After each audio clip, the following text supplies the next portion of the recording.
I hope you all are doing well. Today our topic will be spleen. We will study about the basic physiology of spleen, and basic structure of spleen and its functions as well. So हम today हम पढ़ेंगे कि spleen होता क्या है, spleen actual में structure क्या होता है, बेसिक फिजियोलॉजी क्या होती है, वो हम पढ़ेंगे इस टॉपिक में. ये कंसेप्चुअल बेस्ड होगा और ब्रीफ में होगा. आई होप कि आई विल ट्राई कि जितनी भी इम्पॉर्टेंट इंफॉर्मेशन है रिगार्डिंग दिस, जितनी भी इम्पॉर्टेंट नॉलेज है रिगार्डिंग स्प्लीन, वो इस वीडियो में आपको मिल जाए. सो स्टार्ट करेंगे हम. स्प्लीन एक्चुअली में होता क्या है. यूजुअली हम सब स्प्लीन देखेंगे, वो एक पी शेप्ड ऑर्गन होता है, छोटा सा ऑर्गन होता है जो कि हमारी बॉडी में प्रेजेंट होता है. और ये एक्चुअली किस चीज़ में आता है.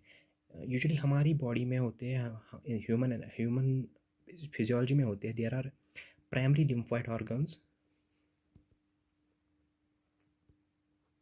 There are primary lymphoid organs as well as there are secondary lymphoid organs.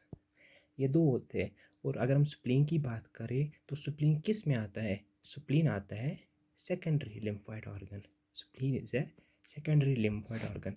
Primary lymphoid organ वो ऑर्गन्स होते हैं. Primary lymphoid organs are those organs in which lymphocytes. Primary lymphoid organs are those organs in which lymphocytes are generated there, they are produced there, as well as they are educated. We can say educated in the sense they are matured there in those organs.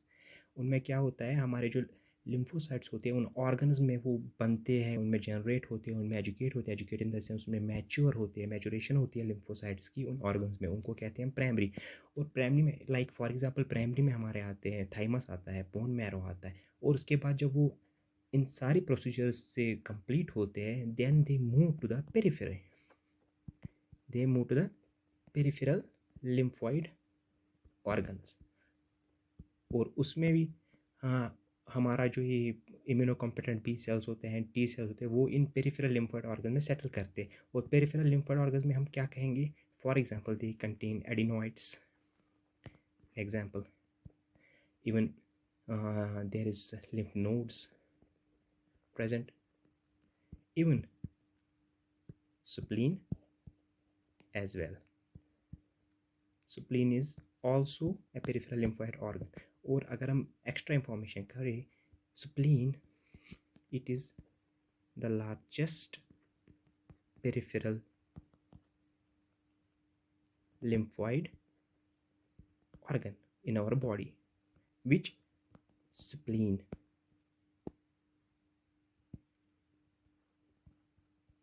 Spleen is the largest peripheral lymphoid organ in the body. It is the largest peripheral. You have to remember that it's the largest peripheral lymphoid in the. If we highlight this is the point. So अगर हम spleen की location के बारे में discuss करें, actual में spleen की location क्या होती है. स्प्लीन की लोकेशन होती है, it is usually located in the left upper quadrant of our body, of our abdomen. We can say left upper quadrant में प्रेजेंट होता है. और जो हमारा स्प्लीन है it is usually covered by a layer of peritoneum. It is usually covered by a layer of peritoneum. और अगर हम स्प्लीन की साइज़ के बारे में बात करें, यूजुअली द स्प्लीन की हम साइज़ की बात करते हैं हम, तो usually it is size usually किस बराबर होता है, एज आवर क्लेंचड फिस्ट. जब हम अपनी मुट्ठी बंद करते हैं, अच्छे से मुट्ठी बंद करते हैं, तो उतने साइज़ का यूजुअली स्प्लीन होता है. और इसका wait approximately it is 150 grams on average. जो हमारा स्प्लीन है वो 150 ग्राम्स का होता है. अब अगर हम बात करेंगे स्प्लीन के स्ट्रक्चर के बारे में, अगर हम स्ट्रक्चर के बारे में बात करें, now we move to the structure. Spleen. देखिए स्ट्रक्चर ऑफ स्प्लीन के बारे में क्या होता है। अगर हम यूजुअली एक रफ सा डायग्राम बनाएंगे, if we see just a rough diagram, this is P shaped organ spleen, जिसमें यहाँ पे देयर इज एन ओपनिंग जिसको हम यूजुअली कहते हैं hilum. This is an opening which is known as hilum. तो ये होता है स्प्लीन का स्ट्रक्चर। और अगर हम इसी स्प्लीन के स्ट्रक्चर को एक क्रॉस सेक्शन बनाएं तो इट विल लुक लाइक हम ऐसे एक क्रॉस सेक्शन कट करें तो इसमें these this is an this is hilum. Here there is the entrance and exit of veins, arteries, lymphatics, etc. We will discuss about that. So और इन्हीं में this is covered by a tough layer which is known as capsule. और इसी में there are different septae present. We can see here, here, here, here. If we अगर हम इस spleen के स्ट्रक्चर को एक ईजी डायग्राम में बनाए तो ये it will look like, for example this is our spleen, this is spleen, this is the hilum of the spleen. We will imagine, हम एक रफ डायग्राम बनाते हैं फॉर बेटर अंडरस्टैंडिंग। ये होता है हाइलम और this is the inner part, this is the inner part. We will cut a section, particular section. So ये hilum होता है और यहाँ पे this is known as hilum. We will mark it hilum. और हाइलम किस चीज़ के लिए होता है? Hilum there is an entrance of, इस हाइलम से हमारी there is an entrance of splenic artery, there is an exit of splenic veins, even there are present lymphatics, the only efferent, and there are splenic nerves. ये सारे जो structures होते हैं ये hilum के थ्रू एंटर और exit होते हैं स्प्लीन में। और जहाँ से एग्जिट और एंटर होते हैं उस पार्ट का हम कहते हैं हाइलम। और further it is our spleen, it is usually covered. जो कवर्ड स्प्लीन हमारे किस से कवर होता है? वो हमारे टफ लेयर, वो कैप्सूल से कवर होता है। This outer layer of spleen ये किस चीज़ से कवर होता है? और उसे हम कहते हैं कैप्सूल। कैप्सूल एक्चुअल में क्या होता है? एक इप्थीलियल सेल्स होते हैं जो कैप्सूल होता है। और वो कौन से, this is for example this is capsule of spleen. और वो कैप्सूल होता क्या है? These are covered by which type of epithelial cells? Squamous epithelial cells. और जो ये स्प्लीन होता है इसका मीडियल साइड है, ये मीडियल साइड में प्रेजेंट होता है हाइलम। और this one is the lateral side. Medial side में प्रेजेंट होता है हाइलम। और हाइलम में मेजर आर्टरीज होती है जिनकी एंट्री होती है, स्प्लीनिक आर्टरीज होती है, स्प्लीनिक वेन्स होती है, जो कि स्प्लीनिक आर्टरी एंटर करती है into the spleen, splenic vein exit करती है from this particular part of the spleen. So ये हमारा पर्टिकुलर एरिया है जिसे हम हाइलम कहते हैं। और अगर आप कहते हो दिस वन इज, अगर हम कहते हैं this one is efferent, efferent, this one is mark करते हैं efferent, efferent lymphatics, efferent lymphatics. तो क्वेश्चन आता है कि एफेरेंट लिम्फेटिक्स स्प्लीन में आते कहाँ हैं? तो there is an important point that spleen doesn't have afferent lymphatics। तो क्वेश्चन होगा तो उनकी लिम्फ ड्रेनेज लिम्फेटिक्स कहाँ पे आती है, कहाँ से आती है, जो कि वहाँ से एग्जिट होती है। तो the point is spleen lymphaticus in spleen, it is formed, lymph is formed inside the spleen, not any afferent, but it is formed inside spleen itself.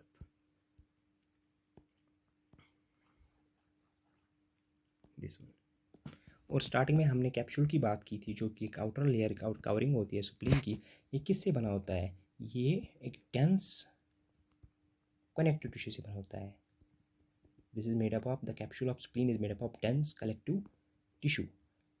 अब देखिए इस टिश्यू से, डेंस काइनेटिक टिश्यू से क्या होता है, हम नई फिगर में देखेंगे। ये हमने डिस्कस कर दिया, this one is hilum and this is the part.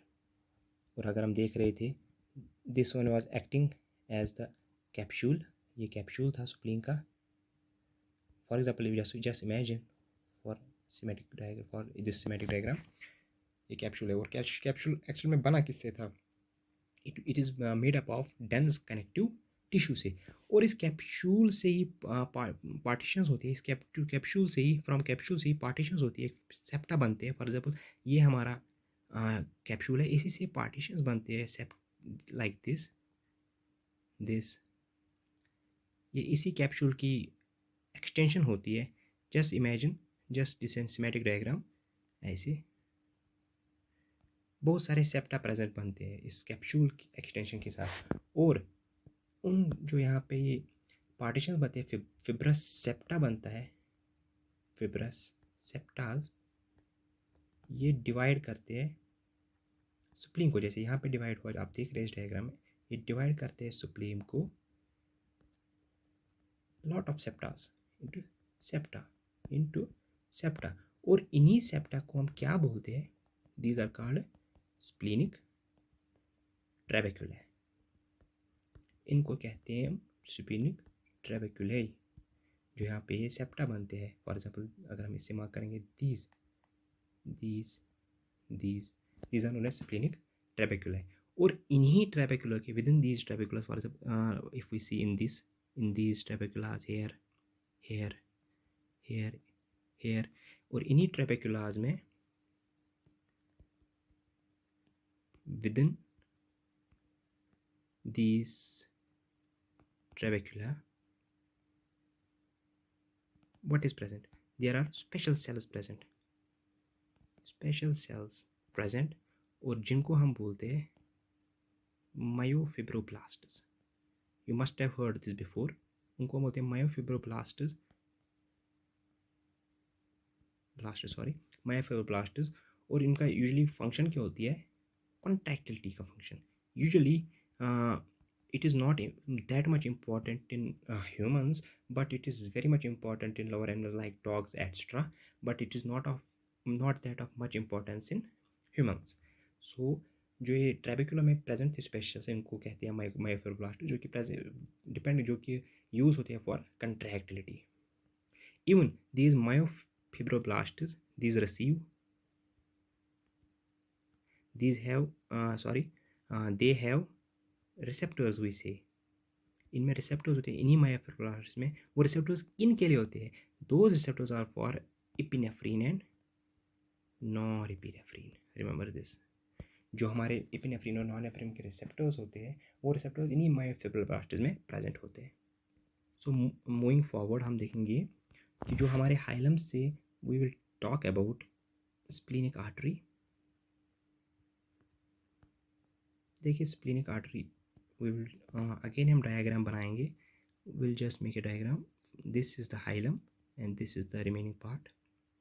और हमने डिस्कस किया था कि हाइलम से ही splenic arteries, splenic veins enter और एग्जिट होते हैं। So let us imagine, let us take this as a splenic artery, जो कि स्प्लीनिक आर्टरी है, जो कि हाइलम से अंदर जा रही है।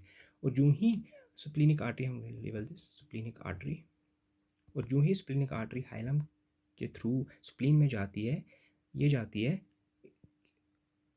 इनटू दीज, इट एंटर्स, और जो ये स्प्लीन के हाइलम के थ्रू जाती है, एंटर होती है और ये डिवाइड करती है, it divide into trabecular artery branch like this. We will make only one, for example another one will be there in trabeculars, जो हमने डिस्कस किया था, उनमें ये डिवाइड होती है। और जो फर्दर ये हो गया trabecular branch, will see this one is the trabecular artery branches. और जो ही ये मान लेंगे हम, this one is the trabecular branch and this one will make this. और ट्रेबेक्युलर ब्रांच फर्दर डिवाइड होता है अंदर जाके, जो कि ऐसे एक ब्रांच निकलती है, this one is known as central artery, this one is known as central artery of the spleen. और ये जो सेंट्रल आर्टरी होती है, ये covered, this is covered by the sheets of lymphocytes, This, if we see this central artery, it's covered by a sheath of lymphocytes like this. This central artery has a lot of lymphocytes around its margins like this. जैसे कि लग रहा है कि इनको cover किया गया है, सेंट्रल आर्टरी को कवर किया गया लाइक ए शीथ. और हम क्या डिस्कस करेंगे? This is covered, central artery covered by sheaths of lymphocytes. और जो प्रोडोमिनेटली क्या होते हैं, वो टी सेल्स होते हैं जो इनको कवर करते हैं, जो हमने यहाँ पे डिस्कस किए. दीज आर टी सेल्स जो that make a sheath around the central artery. और अगर हम फर्दर डिस्कस करें, जो बी सेल्स होते हैं, क्योंकि स्प्लीन में दोनों साइड टाइप के सेल्स प्रेजेंट होते हैं, T cells as well B cells. और जो बी सेल्स होते हैं, they make a lymphoid nodule बनाते हैं. लेकिन लिम्फॉइड नोड्यूल कहाँ पे बनाए थे? Remember, they made a lymphoid nodule just in between the in just between the central artery. Here this is a nodule of B cell. और इसके around again there is a presence of covering of T cells, lymphoid sheet. और इनके बीच में एक nodule present होता है जो कि बी सेल्स के होते हैं. और स्ट्रक्चर से आपको ब्रीफ आइडिया मिला होगा कि एक्चुअली में कहाँ कहाँ प्रेजेंट होते हैं हमारे टी सेल्स स्प्लीन में. B cells nodule, B cell nodule कहाँ पे प्रेजेंट होते हैं, जिस rough diagram. So we must have heard that our spleen is made up of two types of pulp. We will known as splenic pulp. It is made up of splenic pulp. और जो further divide होता है, this splenic pulp is further divided into two types. One is white pulp and another is red pulp. आप सबको पता होगा. Actually splenic pulp क्या होता है? It's just a substance of spleen.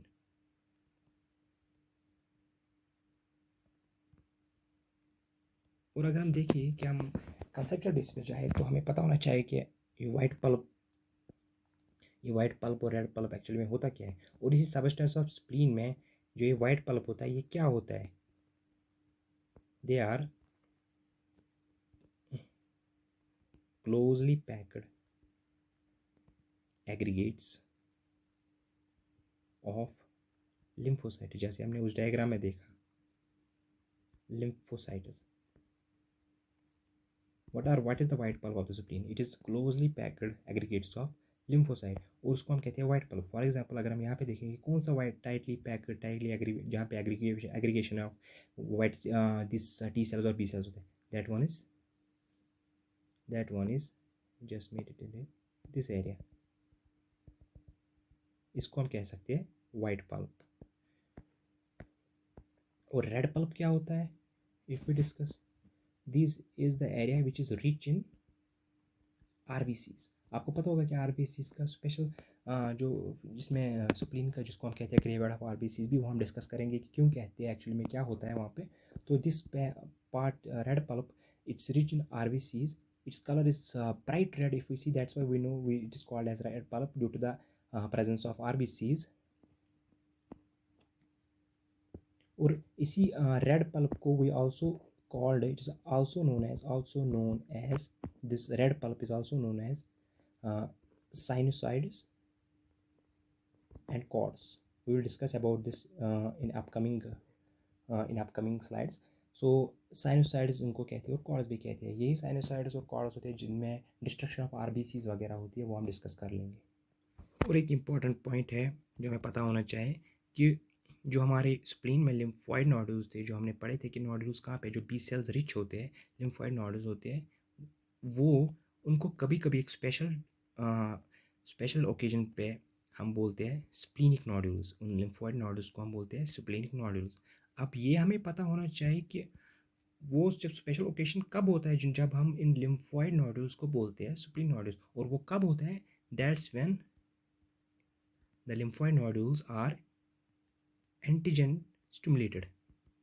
जब इनको एंटीजन स्टिमुलेट करता है, किन को? लिम्फोइड नोड्स को जब एंटीजन स्टिमुलेट करता है, देयर इज एन जब भी एंटीजन स्टिमुलेट करता है वो कहाँ जाता है? तो there is an different process and eventually there is B cell proliferation. B cell की प्रोलिफरेशन होती है बाय डिफरेंट मैकेनिज्म्स, जो आपने इम्यूनोलॉजी में पढ़ा होगा। डिफरेंट वहाँ यहाँ पे डिस्कस नहीं करेंगे। एंटीजन स्टिमुलेशन की वजह से बी सेल प्रोलिफरेशन होती है और उसकी वजह से क्या होता है? It gets enlarged this lymphoid nodule, जो कि पहले इतना था, जब प्रोलिफरेशन हो गई इट बिकम्स लाइक दिस, बड़ा होता है ये नोड्यूल और एनलार्ज होता है ये दिस एनलार्ज्ड लिम्फोइड नोड्यूल्स जो उसके बाद होते हैं। लेकिन उसके बाद हम इनको लिम्फोइड नोड्यूल्स नहीं कहते हैं, these are splenic nodules, remember this. और इनको हम क्या कहते हैं? They are also called, these spleen nodules are also called as Malpighian nodules. These are the same Malpighian nodules. तो अगर आपसे कोई पूछेगा कि क्या प्रोसेस होती है जब लिम्फोइड नोड्यूल जो इसमें होते हैं उनको हम, या फिर मालफिजियन नोड्यूल्स या स्प्लीन नोड्यूल्स किसको कहते हैं? तो स्प्लीन नोड्यूल्स या मालफिजियन नोड्यूल्स सेम इन्हीं लिम्फोइड नोड्यूल्स को कहते हैं, but they are enlarged by what? When there is an antigen stimulation, जिसकी वजह से बी सेल की प्रोलिफरेशन होती है। प्रोलिफरेशन की वजह से there is an increase in enlarge side of that lymphoid nodule, और उस एनलार्ज लिम्फोइड नोड्यूल्स को हम कहते हैं स्प्लीनिक नोड्यूल और मालफिजियन नोड्यूल्स।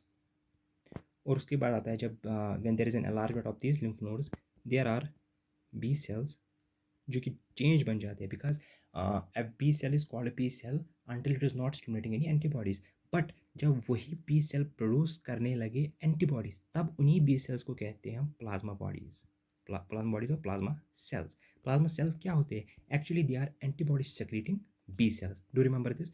और जब इनके बाद जब हमने देखा स्प्लीनिक नोड्यूल्स बनते हैं, the B cells start secreting antibodies, और उन्हीं एंटीबॉडीज सेक्रेटिंग बी सेल्स को कहते हैं प्लाज्मा सेल्स। दे शिफ्ट, वो शिफ्ट करते हैं उस जहाँ पे वो थे, for example that area in the white pulp, they shift towards कहाँ पे? वाइट पल्प से toward the red pulp.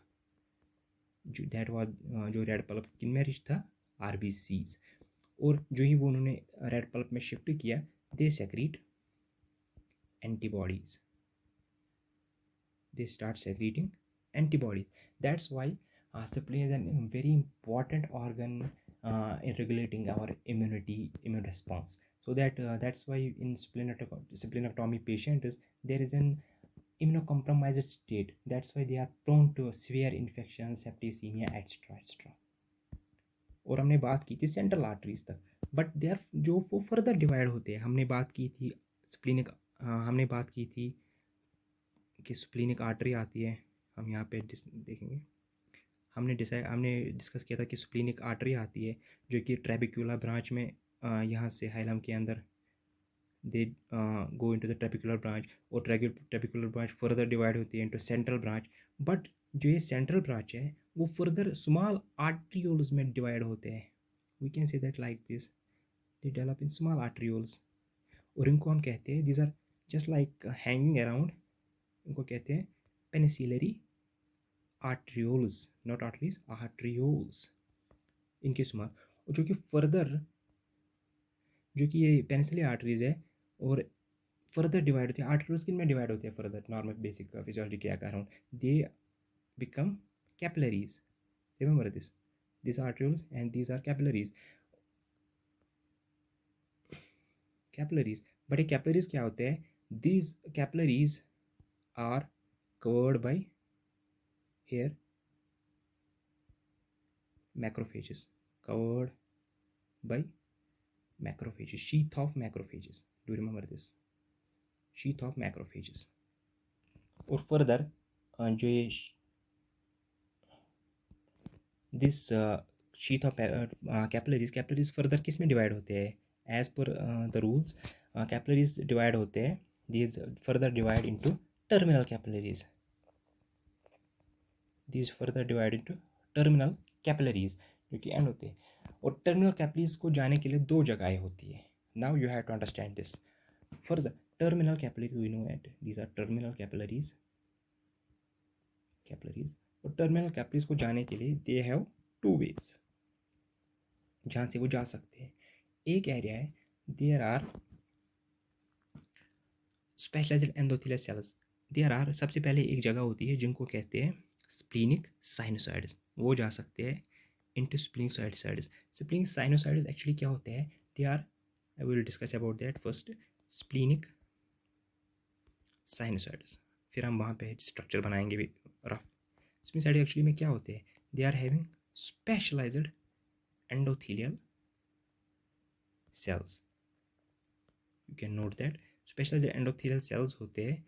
Actually वो क्या होते हैं? These are longitudinal cells. इनका सर्क्यूलर अरेंजमेंट भी होता है, और जिन कनेक्शन होती है भाई कनेक्टिव टिश्यू सेल्स या बेसल लेमिना से. अब इस स्ट्रक्चर हम अगर हम बनाएंगे साइनसॉइड का क्या बोलते हैं? ये हो गया circular arrangement. This is the longitudinal arrangement also. और ये किससे longitudinal arrangement? For example this same ऐसा स्ट्रक्चर होता है ऑलमोस्ट. और कनेक्टिव टिश्यू हम यहाँ पे देखेंगे, this are covered by connective tissue bands here. This one is the typical sinusoid, capillary splenic sinusoids. या तो this terminal capillary goes into this, and one more area is present, which is present here. If we make another one, just a rough, this is sinusoid just, and between these is present a space. For example, this you can check, you can notice this is the space present in between these splenic sinusoids. और इन spaces में एक और जगह होती है. This one is the second way of those terminal capillaries. और ये क्या प्रेजेंट होता है? This space is present open. This is open outside splenic sinusoids. That's why ये ओपन होते हैं. दैट्स वाई इनमें जो सर्कुलेशन होगी that will be open circulation. और इन्हीं को हम क्या बोलते हैं? और ये जो स्पेशल स्पेसेस होते हैं, हमने देखा स्पेसेस होते हैं in between, spaces in between splenic sinusoids. देखा हमने splenic sinusoids हमने देख ली, और इनके बीच में हमने ये स्पेस देख ली, दिस वन, और ऐसे यहाँ पे भी होगा स्प्लीन. और इन स्पेस को हम क्या कहते हैं? दे आर, जो ये स्पेस बनते हैं, made up of mesh work. किसका मैश वर्क होता है? Basic that space mesh work of connective tissue. ये भी कनेक्टिव टिश्यू. और इन्हीं को हम बोलते हैं, जो इसका नाम आपने बहुत टाइम सुना, बहुत बार सुना होगा. और इन्हीं स्पेसेस को हम क्या बोलते हैं? इनको हम कहते हैं स्प्लीनिक कॉर्ड्स और कॉर्ड्स ऑफ बिलरॉथ. बहुत बार आपने नाम सुना होगा. आज आपको समझ आएगा कि एक्चुअली में होते क्या है. These spaces are known as splenic cords, या इनको कहते हैं कॉर्ड्स ऑफ बिलरॉथ. और देखिए, जो हम अभी तक पढ़ते आए हैं कि स्प्लीन में आरबीसी की डिस्ट्रक्शन होती है, this is known as the graveyard of RBC. वो क्या होती है एक्चुअली? जो हमने अभी स्ट्रक्चर देखा, देखिए हम फिर से स्ट्रक्चर पे जाएंगे. एक्चुअली जो ये साइनोसाइड्स है, इनके अराउंड ही this on this lamina, on this lumen, इनके अराउंड ही प्रेजेंट होते हैं. There is present macrophages. किन की? मैक्रोफेजेस. आप देख लीजिए, मैक्रोफेजेस यहाँ पे प्रेजेंट होते हैं. अब आपने देख लिया मैक्रोफेजेस कहाँ प्रेजेंट होते हैं. द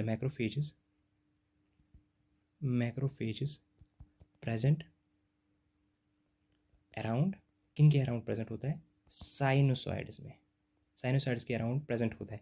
और यही macrophages, they are typically there, वो वॉचमैन की तरह काम करते हैं वहाँ पे. और क्या करते हैं? दे कैचेस एबनॉर्मल ओल्ड आरबीसीज. यही काम होता है इनका, कि इनको जो भी वहाँ पे आरबीसीज जिनमें कोई प्रॉब्लम हुई होगी, ये वॉचमैन उनको वहाँ पे ही कैच करता है, चाहे एबनॉर्मल आरबीसीज हो चाहे ओल्ड आरबीसीज हो. फॉर एग्जांपल, एबनॉर्मल आरबीसी में चाहे उनकी शेप डिफॉर्मिटी हो, या ओल्ड आरबीसी में चाहे उनका टाइम लिमिट हुआ हो, चाहे उनकी लाइफ स्पैन ख़त्म हुई हो. तो एक्चुअली में आरबीसीज क्यों इस जगह मतलब फंस जाते हैं? Actually when RBC is healthy, you can say they have the biconcave structure as we know, और उनमें flexibility होती है. they have flexible structure होता है, जिसकी वजह से वो can pass narrow spaces.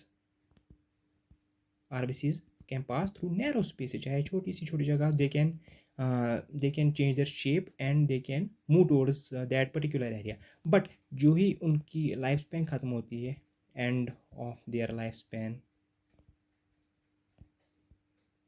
or some diseases of RBCs, for example, sickle cell shaped sickle cell, or any other disease extra we don't need to mention here, जिसकी वजह से उनका ये जो स्ट्रक्चर है वो डिफॉर्म हो जाता है, जिसकी वजह से they can't pass, this is basic physiology, they can't pass through these splenic sinusitis as well. और इसके जैसे जो वहाँ पे मैक्रोफेजेस आते हैं, they sense these abnormal RBCs, they sense these old RBCs and these are destructed, these RBCs are destructed. और जो भी आरबीसीज का वहाँ पे मटेरियल होता है, for example there is iron heme, that is taken up by the spleen. और actually हमें एक पॉइंट था that there is an area जो हमारा रेड पल्प होता है और and white pulp area in between these it's known as marginal zone. What is the marginal zone? What is marginal zone? If someone says it is the area between the white pulp and the red pulp of the spleen, and ये किस काम आता है, marginal zone किस काम आता है? This is used as the, ये इसमें इसका क्या काम होता है? Here the initiation of many immune responses start. Here there is an initiation of many immune responses in these marginal zones. Because क्यों होती है initiation? Because this area is rich किन में होगा? APCs. What are APCs? These are antigen presenting cells. Antigen present cell जिसमें ज़्यादा होगी वहाँ पे इनिशिएशन ऑफ इम्यून रिस्पॉन्स ज़्यादा होगा, because they will present more and more antigens to those lymphocytes. So basic हमने स्ट्रक्चर फिजियोलॉजी वगैरह discuss कर ली है। अब हम डायरेक्ट पे आएंगे, आपको सब समझ आया होगा कि क्या फंक्शन होती है। अब हम डायरेक्ट आएंगे फंक्शंस ऑफ स्प्लीन पे। What will be the functions of spleen? देखिए अब हम इस टॉपिक पे आएंगे, functions of spleen. Note this points. अभी आपके लिए अभी आसान होगा समझना कि क्या फंक्शन होती है स्प्लीन की हमारे। एक्चुअली स्प्लीन के अगर हम डिवाइड करें दो फंक्शंस आते हैं, एक और second. One is immunological function होता है इनका, और second one is haematological. This typically divided into these. One function is immunological function and second is hematological. और immunological में कौन कौन सी चीज़ें आती है, इफ हम इसमें डालेंगे द फर्स्ट वन हेयर। जो इम्यूनोलॉजिकल होता है, देखिए इम्यूनोलॉजिकल में कौन से आते हैं? इम्यूनोलॉजी में सीधा आएंगे जो कि होता है हमारे रेड सेल्स होते हैं, ये this one sorry T cells होते हैं, वाइट सेल्स होते हैं। और वो क्या किस चीज़ में आते हैं? वो आते हैं हमारे वाइट पल्प में। और हेमेटोलॉजी में क्या आते हैं? as by the name suggests hemato, so it will be the RBCs rich which is mediated by red pulp. आप देखेंगे फंक्शन क्या क्या डिफरेंट होते हैं। देखिए वाइट पल्प में हम सबसे पहला फंक्शन देखेंगे, they are housing of kin के? Definitely T and B cells reside there. This one is the first function. Second function in this हमें देखेंगे, इनमें प्रेजेंट होते हैं APCs present,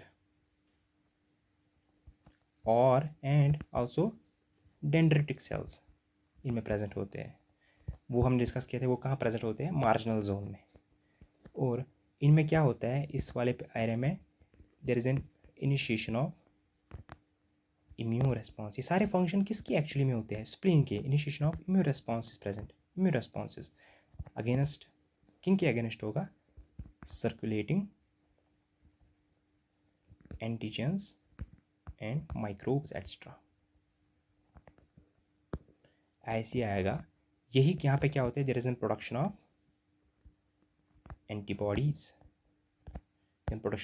antibodies, also it also act as a removal होता है यहाँ पे, रिमूवल ऑफ एबनॉर्मल किनका? Macromolecules. It happens in white pulp of spleen. Overall this the function of spleen. और अगर हम हेमेटोलॉजिकल रेड पल्प की फंक्शन देखिए, that's also a part of the spleen, but उसमें क्या फंक्शन होते हैं? इस वाले पार्ट में होता है, will mark it with this colour, there is an removal of old and abnormal, किनका, आरबीसीज, ये भी फंक्शन होता है, that's why this is known as the graveyard of the RBCs. There is also, जैसे हमने कहा डिस्ट्रक्शन होती है, उनका जो प्रोडक्शन होती है वो वहाँ पे रिट्रीव होता है, like there is then retrieval of iron from those RBCs. It is also as a storage of blood, but usually it is not that much important in humans, especially in lower animals. It is important. Animals, not in humans, that much important. Or there are also one important point. It is, I will just write in different color. That you should remember that it is an hematopoietic organ भी होता है, but कब, during fetal life में it spleen acts as a hematopoietic organ. You should remember this, one of the main function of the spleen. That's why we discussed that अगर persons with splenectomy होता है, they develop special type of substances. जब splenectomy, just remember this, we यहाँ पे हम discuss नहीं करेंगे ये, बिकॉज हम अभी ये डिस्कस नहीं कर रहे हैं. दैट्स वाई स्प्लेनेक्टोमी पेशेंट्स, उनमें काफ़ी सारे प्रॉब्लम्स, कॉम्प्लिकेशंस होते हैं. फॉर एग्जांपल आरबीसी डेवलप होवल jolly, sorry, just write it clear, होवल jolly bodies, that is usually the remnants of chromatins. They suffer a risk of infections is increased. Risk of infections and bacterial infections increase. For example, Neisseria, meningitis. For example, these are some of the common these manifestations. Haemophilus influenza, or maybe strep pneumonia. These are some common infections which are usually we see in splenectomic patients. There can also be due to the presence of due to this splenectomy, because there will be the impaired circulation towards this. This can cause congestive problems, like for example that can develop towards the portal hypertension, and also other complications may manifest with the splenectomy or with the removal of that spleen, because all the functions will be rendered. So I hope इस video से आपको पता चला होगा कि spleen actual में क्या होता है, क्या साइज होता है, क्या बेसिक फिजियोलॉजी होती है, अंदर से क्या स्ट्रक्चर होता है और क्या फंक्शन होती है, किस तरह फंक्शन होती है, what are the cords, sinusoids, trabecular meshwork क्या होते हैं, बी सेल्स कहाँ पे प्रेजेंट होते हैं, टी सेल्स कहाँ पे प्रेजेंट होते हैं. आई होप कि आपको इस वीडियो से पता चला होगा. और अगर आपको इस वीडियो से ज़रा सा भी इंफॉर्मेशन मिली हो, ज़रा अच्छा लगा हो, तो please do like, share and subscribe. Thank you. Will see you in the next video.